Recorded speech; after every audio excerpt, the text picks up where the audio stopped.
Hi everyone, my name is Elliot from StudioME, and this video is going to be going over the basics of photography. What we'll cover in this video are the fundamental settings in photography that can affect the mood, the style, and the overall quality of the photo. These settings are ISO, aperture, and shutter speed.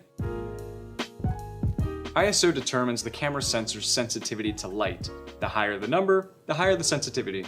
An important thing to keep in mind though is that the higher the sensitivity, the more grain or noise appears in your photo. If you look at these examples, you'll see what I mean. This photo was taken at 400, while this photo was taken at 6400. And if we zoom in, we can actually pretty clearly see color distortion starting to appear. This is what's known as noise. The basic rule is that you should attempt to get your ISO as low as possible, while balancing the brightness out with your aperture and shutter speed settings. Generally indoors, you'll be setting it to around 1600, while outdoors, during the day, you'll be setting it to around 800. But of course, this changes based on the style that you're trying to create. Next is aperture. Aperture is the distance between the edge of your iris and the edge of your lens. It's basically how closed or opened your lens is, and it's measured in what are called f-stops. The lower the number of the f-stop, the more open your iris is.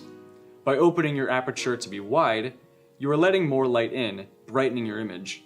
By making it narrow, you end up darkening your photo in the same way. Finally, it also controls your depth of field. Depth of field is what determines how many subjects or planes can be in focus. The wider the aperture, the shallower the depth of field. The narrower, the deeper the depth of field. So you can either choose to have a lot of subjects in focus or very few numbers.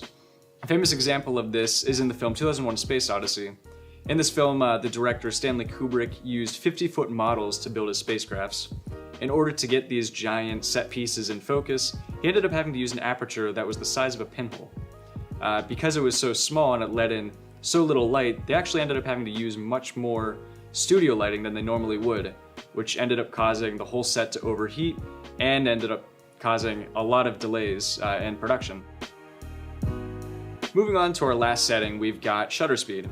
Shutter speed is what allows the persistence of motion in film and what makes your photos sharp or blurry. It's what determines the length of time that light is exposed to the camera's sensor. Without the shutter, all films and images would look like this.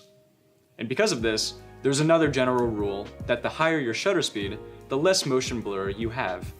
High shutter speeds are great for things like sports photography or race car photography, while low shutter speeds are great for creating effects like this.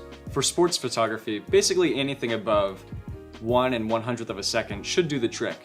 If you want to purposefully add blur, leaving the shutter speed at around 1/10 of a second to 1 whole second can add an interesting effect. So ultimately, whenever you're taking photos, you're really trying to balance those three settings, and with them you get to create the mood and the overall effect that you want to convey.